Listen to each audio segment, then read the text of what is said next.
Sejam bem-vindos ao nosso canal. Hoje vamos falar sobre subresfriamento em direto ao ponto. Então vamos ao que interessa, sem mais enrolações.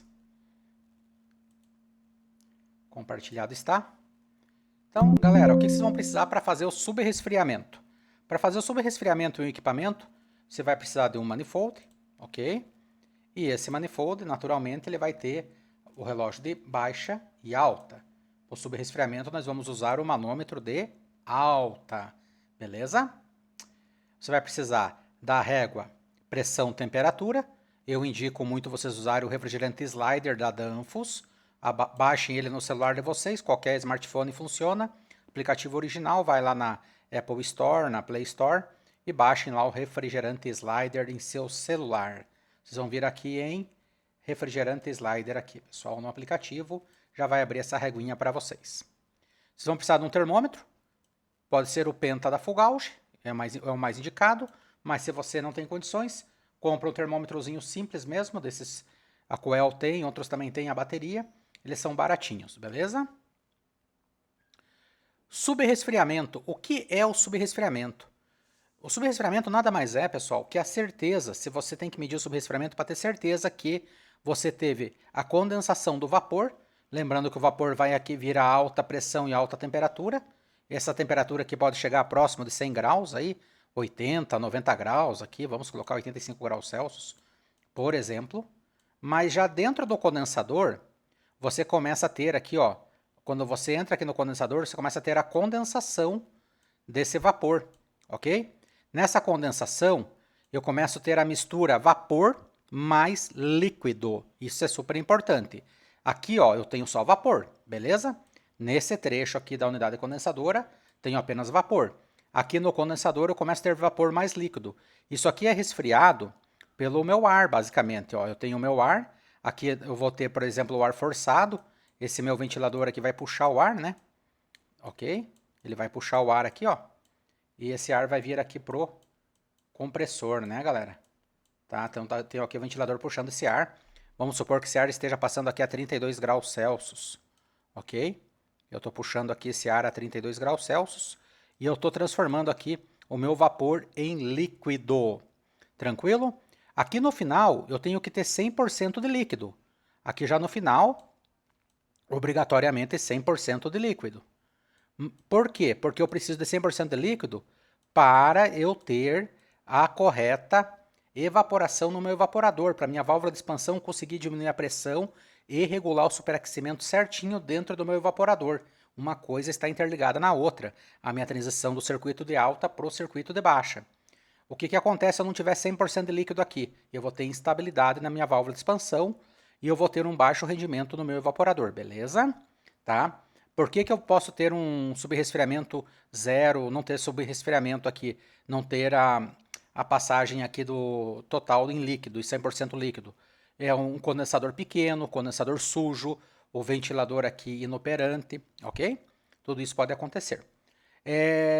Continuando, explicação. É a diferença entre a temperatura de saturação no condensador, que foi o que eu expliquei para vocês, e a temperatura real na linha de líquido saída do compressor. Por que isso importa? O fluido precisa sair 100% da condensadora, no caso do estado líquido. Se houver bolhas de vapor na linha de líquido, a válvula de expansão perde eficiência e o sistema capenga, perde eficiência no sistema. Beleza? Lembrando que, uma vez que eu começo a condensar, eu vou condensar esse aqui na minha régua pressão-temperatura. Eu saio fora aqui, pessoal, dessa temperatura do meu vapor, alta pressão, alta temperatura, e eu aqui na minha mistura vapor mais líquido, eu começo a ter como valor a minha régua pressão-temperatura. Como que isso funciona? Vamos na prática. Se eu tenho aqui 85 graus Celsius, no condensador, por exemplo, eu vou começar a ter aqui uma temperatura em torno de 47 graus Celsius. Como que eu vou saber isso? Pela minha pressão de alta. Então, eu vou medir a minha pressão de alta aqui no meu conjunto manifold no relógio de alta. Então, o que acontece aqui, pessoal? Eu vou vir aqui com o meu sensor aqui, ó. Eu vou vir com o meu manômetro de alta e eu vou estar medindo aqui, ó, 300 libras, por exemplo. Eu estou fazendo o meu subresfriamento. Onde que eu vou puxar essa pressão? Ou eu uso esse filtro aqui, ó, com Schreider, tá? Ou eu instalo uma Schreider em algum ponto de alta aqui, qualquer ponto de alta da minha unidade condensadora, beleza? E eu vou vir aqui no meu relógio de alta, não no de baixo, não vou estragar ele, e vamos supor que eu estou medindo 300 PSI. 300 PSI no fluido R404A. Tá? O fluido é muito importante. Aí o que eu faço aqui, galera? Eu já tenho algumas informações. Eu tenho que o fluido R404A e eu tenho aqui minha medida de 300 PSI no meu manifolds. 300 libras manométricas. Ok? Então eu tenho essas informações aqui, que eu estou medindo para ter o meu subresfriamento. Então agora eu vou na minha régua pressão-temperatura, no meu celular, lembra que vocês tinham que baixar? E eu vou informar aqui, ó, 300 PSG. Lembrando que R404A, galera, bubble, agora é bubble, não é DIL. Por que é bubble? Porque eu estou no condensador, tá? Então, no condensador, eu sempre vou medir o ponto de orvalho, vou medir o bubble. Manométrico, não é absoluto, então estou no manométrico, 300 PSG, eu tenho 47,25 graus Celsius. Aonde que eu tenho 47,25 graus Celsius?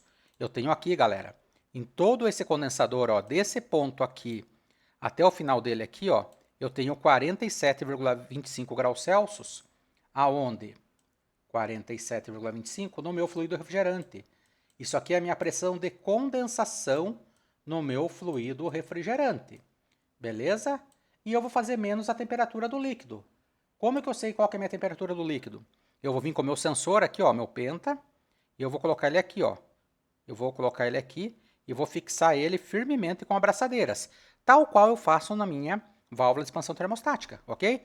Tal qual eu faço no meu superaquecimento. Agora nós estamos falando de subresfriamento. E vamos supor que eu medi aqui, ó, 45 graus Celsius. Então eu venho aqui e coloco 45 graus Celsius. Beleza? E aí eu faço a conta. 47,25 menos 45 vai ser igual a 2,25 de subresfriamento. Esse aqui é meu SR. Qual que é o SR ideal, galera? Os fabricantes pedem um subresfriamento de 2 a 8, 2 a 10, tá? Mais que isso não é bom, que eu posso ter problemas ali de excesso de fluido refrigerante, posso ter problema até de quebra de compressor ali por isso. Ou, e menos que isso, também não, porque se eu tiver menos que isso, conforme eu já expliquei, você vai ter problema de rendimento no teu sistema. Então, o que os fabricantes falam? De 2 a 8. Mas acima de 1 já é aceitável, principalmente em sistemas pequenos. Sistemas pequenos, principalmente com tubo capilar, é comum subresfriamento ali de 1, 1,5, às vezes até 0,8, tá? Não se assustem. O subresfriamento é a certeza que eu tive a mudança do vapor mais líquido para 100% líquido. Então aqui eu tenho 100% de líquido.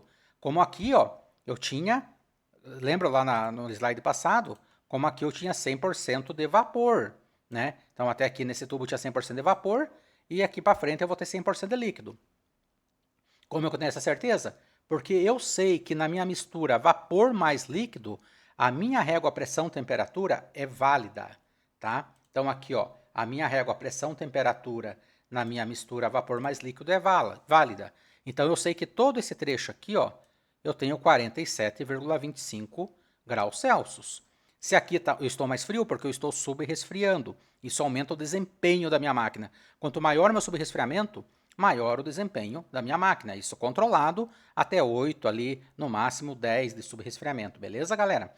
Então, isso aí vocês podem ver lá no meu vídeo do gráfico do diagrama pH. Lá eu explico como o subresfriamento aumenta o COP do sistema, o desempenho do sistema. Beleza? Aqui o que nos interessa é que esse subresfriamento esteja na faixa de 1 a 8, sistemas um pouco maiores de 2 a 8, para eu ter o perfeito rendimento da minha máquina. E agora, vocês viram direto ao ponto superaquecimento, e agora vocês viram subresfriamento. Com esses dois dados, você já pode fazer todo o balanceamento frigorífico. Por exemplo, se eu quero diminuir o superaquecimento e diminuir o subresfriamento, eu posso abrir a válvula de expansão. Mas se eu quero aumentar o superaquecimento e aumentar o subresfriamento, eu posso fechar a válvula de expansão. Agora, se eu quero diminuir o superaquecimento e aumentar o subresfriamento, eu coloco fluido refrigerante. E se eu quero aumentar o superaquecimento e aumentar o subresfriamento, eu retiro fluido refrigerante. Beleza, galera?